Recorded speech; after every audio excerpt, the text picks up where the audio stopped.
Bienvenidos a Eco Rural, un podcast en el que hablaremos sobre la animación sociocultural en el ámbito rural. Y estoy aquí con Alba. Buenas, Aaron. Durante este podcast exploraremos la vida, los cambios y las iniciativas que dan forma a nuestros pueblos. Hoy vamos a hablar sobre un tema que, aunque no siempre recibe la atención que merece, tiene un impacto enorme en muchas comunidades: la animación sociocultural en el ámbito rural. Así es, porque cuando hablamos del mundo rural, muchas veces pensamos en tranquilidad, en tradición, pero también hay innovación, participación y mucho trabajo detrás para mantener vivas estas comunidades. Y ahí es donde entra la animación sociocultural. Exacto. No se trata solo de organizar actividades, sino de generar espacios donde la gente pueda participar, expresarse y sentir parte activa de su entorno. Es, en cierto modo, una herramienta para combatir problemas como el aislamiento o la despoblación. En este episodio vamos a hacer un recorrido bastante completo. Primero veremos cómo surge y evoluciona la animación sociocultural en los entornos rurales, porque entender el origen nos ayuda a comprender su importancia actual. Después, nos centraremos en algunos proyectos reales que se han llevado a cabo en diferentes zonas rurales. Veremos ejemplos concretos que demuestran que, con iniciativa y participación, se pueden lograr cambios muy significativos. Y para terminar, hablaremos de algunas curiosidades que rodean a la animación sociocultural en el ámbito rural. Ya veréis que hay detalles que llaman bastante la atención y rompen con muchos estereotipos. Así que, si alguna vez has pensado en los pueblos no pasa nada, quizá este episodio de Eco Rural te haga cambiar de idea. Porque en muchos casos pasa mucho más de lo que parece. Empezamos.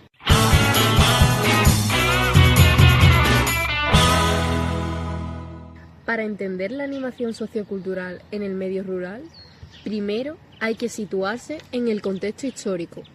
Durante mucho tiempo, las zonas rurales han estado marcadas por el aislamiento geográfico, la falta de recursos y, en muchos casos, la despoblación progresiva. Claro, y además no solo hablamos de aislamiento físico, sino también social y cultural. Muchas de estas comunidades tenían menos acceso a educación, a actividades culturales o incluso a espacios de encuentro. Exacto, la vida comunitaria existía, pero estaba muy limitada a lo tradicional. Fiestas locales, celebraciones religiosas, trabajos agrícolas. No había tantas oportunidades para el desarrollo personal o colectivo fuera de esas dinámicas. Y ahí es donde empieza a tener sentido la animación sociocultural. Surge como una herramienta para dinamizar la vida social, fomentar la participación y mejorar la calidad de vida de las personas que viven en estos entornos.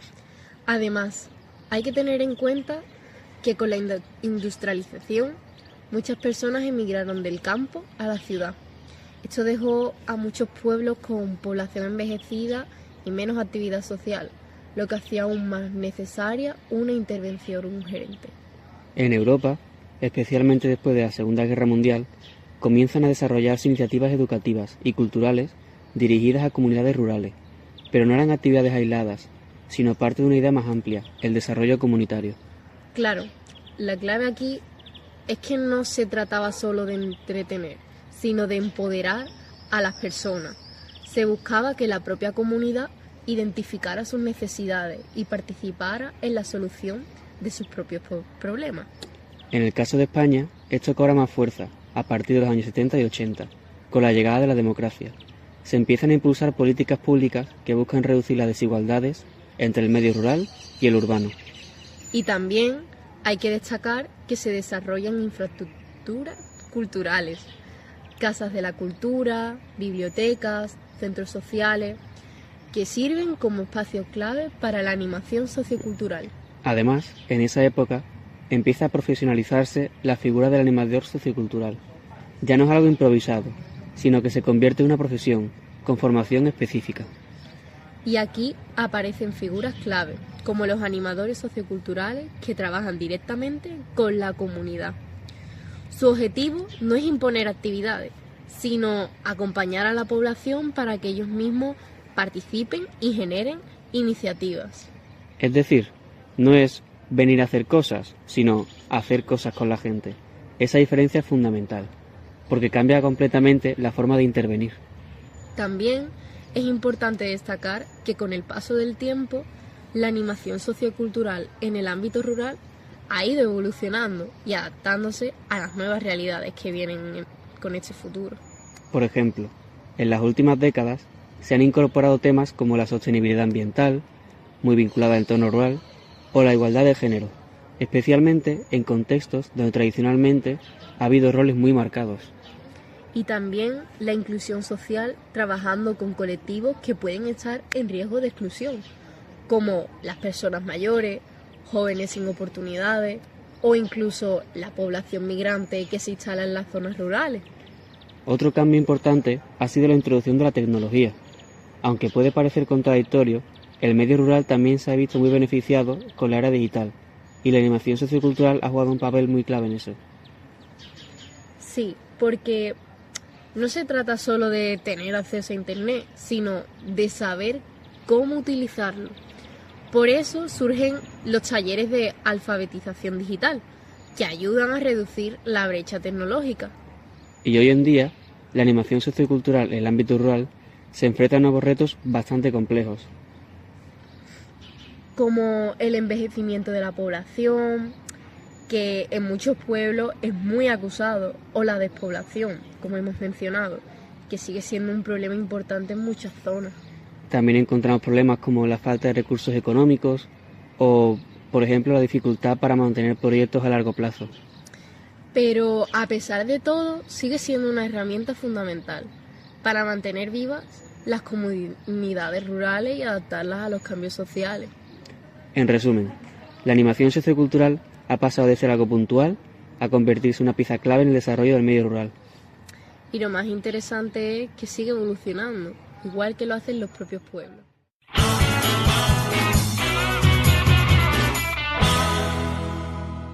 Vamos ahora con ejemplos concretos, porque esto no se queda solo en la teoría. Hay muchos proyectos interesantes que se han llevado a cabo en zonas rurales, y lo mejor es que muchos de ellos han tenido resultados muy positivos. Uno de los más conocidos son los programas de desarrollo rural financiados por la Unión Europea, como los proyectos LEADER o algo así. Estos proyectos buscan impulsar iniciativas locales, desde actividades culturales hasta emprendimiento social. Lo interesante de estos programas es que parten de la propia comunidad. No es alguien externo que decide qué hace falta, sino que son los propios habitantes los que dan las ideas en función de sus propias necesidades. Eso es muy importante y eso hace que los proyectos tengan más sentido y más participación. Por ejemplo, en algunos pueblos se han creado centros culturales donde se organizan talleres, cine, teatro o incluso actividades intergeneracionales. Estos espacios son clave, porque muchas veces se convierten en el punto de encuentro del pueblo. No solo se va a hacer actividades, también se va a socializar, a compartir y a fortalecer las relaciones. También hay proyectos centrados en recuperar tradiciones. Por ejemplo, talleres de artesanía, la música tradicional o incluso la gastronomía local. Esto no solo mantiene viva la cultura, sino que también puede generar oportunidades económicas para el propio pueblo. Claro, porque muchas de estas actividades pueden convertirse en pequeñas fuentes de ingresos, como puede ser la venta de productos artesanales o la organización de eventos culturales que atraen a visitantes de fuera del pueblo. Incluso hay casos donde se ha impulsado el turismo rural a partir de estas iniciativas, combinando la cultura, naturaleza y tradiciones. Otro tipo de proyectos muy interesantes son los que trabajan con los jóvenes. En muchos pueblos, los jóvenes tienden a irse a la ciudad. Así que estas iniciativas intentan ofrecer alternativas para que se queden, o al menos para que se mantengan vinculados con su comunidad. Sí, como espacios juveniles, actividades deportivas o proyectos de participación, donde los propios jóvenes proponen ideas. Esto es muy importante porque les da protagonismo y les hace sentir parte del cambio que es necesario. Además, algunos proyectos incluyen formación en emprendimiento o nuevas tecnologías, para que los jóvenes puedan desarrollar proyectos sin tener que abandonar el entorno rural. Y eso conecta con otro aspecto clave, la innovación. Aunque a veces no se asocie el medio rural con la innovación, hay muchas iniciativas que combinan la tradición con la modernidad. Es algo que puede ser compatible. También tenemos los proyectos dirigidos a personas mayores, que en el medio rural suelen ser un grupo muy numeroso. Aquí se organizan actividades como son los talleres de memoria, los encuentros sociales o programas de envejecimiento activo. Y no solo eso, también se trabaja mucho la parte emocional. En algunos casos estos proyectos ayudan a combatir la soledad no deseada, que es un problema bastante presente en las zonas rurales. Incluso hay iniciativas intergeneracionales, donde jóvenes y mayores comparten actividades. Por ejemplo, los mayores enseñan oficios tradicionales y los jóvenes los ayudan con la tecnología. Ese intercambio es muy enriquecedor para ambas partes y sobre todo fortalece muchísimo el tejido social del pueblo, no ir ambos por separado, sino unirse en un propio camino. Exacto, y no podemos olvidar los proyectos relacionados con la tecnología. En muchos pueblos se están creando aulas digitales para reducir esta brecha digital que existe, enseñando a usar Internet, las redes sociales o herramientas básicas de la informática. Esto es fundamental hoy en día, porque el acceso a la tecnología puede marcar una gran diferencia en la calidad de vida, desde hacer gestiones online hasta comunicarse con familiares. De hecho, muchas personas mayores al final no saben muy bien cómo funciona, por ejemplo, la clave en el teléfono o el certificado digital, y proyectos como los que hemos mencionado ayudan mucho a que den paso a ese conocimiento, que es algo muy actual. Claro, que dicho sea de paso, a veces aprenden a usar el móvil incluso antes que nosotros, lo cual dice bastante. Totalmente. Y además, estos espacios tecnológicos también pueden servir para otras cosas, como formación online, búsqueda de empleo o incluso proyectos de emprendimiento digital. Otro tipo de proyectos que merece la pena mencionar son los relacionados con el medio ambiente. Por ejemplo, actividades de educación ambiental, los huertos comunitarios o iniciativas de cuidado del entorno natural. Tiene mucho sentido porque el medio rural está muy vinculado a la naturaleza. Estos proyectos no solo educan, sino que también fomentan el respeto y la sostenibilidad de esta misma. Y en general, lo importante de todos estos proyectos es que no solo ofrecen actividades, sino que generan comunidad. Exacto, crean vínculos, fomentan la participación y hacen que las personas se sientan parte de algo. Al final, ese es el verdadero objetivo de la animación sociocultural, que la gente no solo viva en un lugar, sino que se sientan parte y que sientan el lugar como suyo. Y que quiera implicarse en mejorarlo.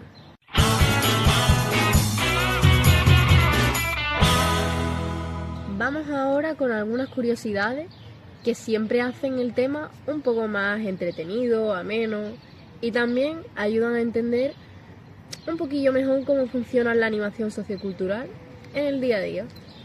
Empezamos con una, que es que en muchos pueblos las actividades con más éxito no son necesariamente las más modernas o las más innovadoras, sino las más cercanas a la identidad local. Exacto. A veces un taller de baile tradicional o una actividad relacionada con fiestas populares puede tener más participación que una propuesta tecnológica súper avanzada. Y esto tiene muchísima lógica. Al final, las personas se sienten más cómodas con lo que reconocen como propio y como suyo, con lo que forma parte de su historia y lo que forma parte de su cultura. Otra curiosidad interesante es que en el ámbito rural la participación suele ser mucho más cercana y directa. La gente se conoce, hay más confianza y eso facilita bastante la implicación en las actividades. Claro, no es lo mismo organizar algo en una gran ciudad donde apenas se conocen entre los vecinos que en un pueblo donde prácticamente todos se conocen por su nombre. Pero también tiene su lado complicado, porque si a alguien no le convence una actividad, probablemente todo el pueblo se entere en nada y menos, en cuestión de horas. Claro, la conocida como difusión rural, más rápida de cualquier red social y sin necesidad de wifi. Otra curiosidad es como muchos proyectos empiezan con muy pocos recursos, a veces incluso con materiales reciclados o espacios improvisados, pero aún así consiguen resultados muy positivos. Y eso se debe, sobre todo, a la implicación de la comunidad. Cuando la gente participa de verdad, cuando de verdad le echan ganas y de verdad le dan interés, los recursos pasan a un segundo plano totalmente.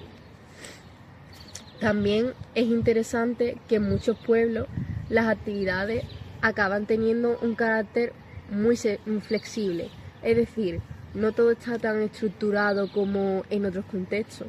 Sí, muchas veces una actividad empieza de una forma y termina siendo algo completamente distinto, pero mejor. Otra curiosidad es la importancia del boca a boca. Aunque hoy en día existan las redes sociales, en el ámbito rural sigue funcionando muchísimo el contacto directo. Un cartel en el bar del pueblo, un comentario en la plaza, puede ser más efectivo que cualquier campaña digital. Vamos, incluso en la propia frutería hablamos entre las dos señoras. Y hablando de espacios, también es curioso cómo lugares cotidianos como los bares, las plazas, las fruterías incluso, o centros sociales, se convierten en puntos clave para la animación sociocultural. No hace falta siempre un gran escenario, instalaciones modernas. A veces, el mejor espacio es simplemente aquel donde la gente ya se reúne de forma natural. Otra cosa bastante llamativa es que en muchos casos los animadores socioculturales terminan desempeñando múltiples roles: organizadores, mediadores, educadores, incluso a veces psicólogos improvisados. Claro, porque al trabajar tan cerca de las personas, al final no solo gestionas lo que es una actividad, también gestionas sus propias emociones, sus conflictos y sus necesidades personales. Y eso requiere no solo formación, sino también mucha empatía y capacidad de adaptación. Además, hay que tener en cuenta que cada pueblo es totalmente diferente. Lo que funciona en uno puede no funcionar en otro, así que los proyectos tienen que adaptarse constantemente.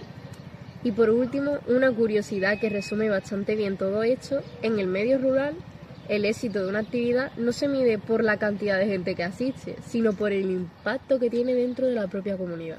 Es decir, a veces una actividad pequeña puede tener un efecto enorme si consigue unir a las personas o generar nuevas iniciativas. Y eso, al final, es lo que hace que la animación sociocultural sea tan importante en estos contextos. En resumen, la animación sociocultural en el ámbito rural es mucho más que organizar actividades. Es una herramienta clave para fortalecer comunidades, preservar la cultura y mejorar la calidad de vida de las personas. Exacto. Hemos visto cómo a lo largo del tiempo ha ido evolucionando desde iniciativas más básicas hasta convertirse en un elemento fundamental para el desarrollo social en los pueblos. Además, no solo responde a problemas como la despoblación o el aislamiento, sino que también crea oportunidades, fomenta la participación, impulsa proyectos locales y refuerza el sentimiento de pertenencia. Y eso es especialmente importante en el propio medio rural, donde mantener viva la comunidad en muchos casos es un reto diario. También hemos comprobado que hay muchísimos proyectos en marcha, desde recuperación de tradiciones hasta iniciativas tecnológicas o medioambientales, que demuestran que el mundo rural está mucho más activo de lo que parece. Y todo eso con un elemento común: la participación de las personas. Porque sin la implicación de la comunidad, la animación sociocultural simplemente no tendría sentido alguno. Por supuesto, todavía existen desafíos importantes, como el envejecimiento de la población, la falta de recursos o la necesidad de adaptarse a estos cambios tecnológicos. Pero también hay un enorme potencial, especialmente si se siguen impulsando proyectos como los que hemos mencionado, participativos, sostenibles y adaptados a cada realidad local. Al final no se trata de copiar modelos, sino de construir soluciones desde dentro de cada comunidad. Así que la próxima vez que alguien diga que en los pueblos no hay nada, quizás habría que invitarle a conocer todo lo que se está haciendo. Porque probablemente sea una sorpresa, y bastante grande además. Desde Eco Rural esperamos que este episodio os haya ayudado a ver el medio rural desde otra perspectiva, más dinámica y más real. Gracias por acompañarnos en este recorrido. Y nos vemos en el próximo episodio. Hasta pronto. Bye bye.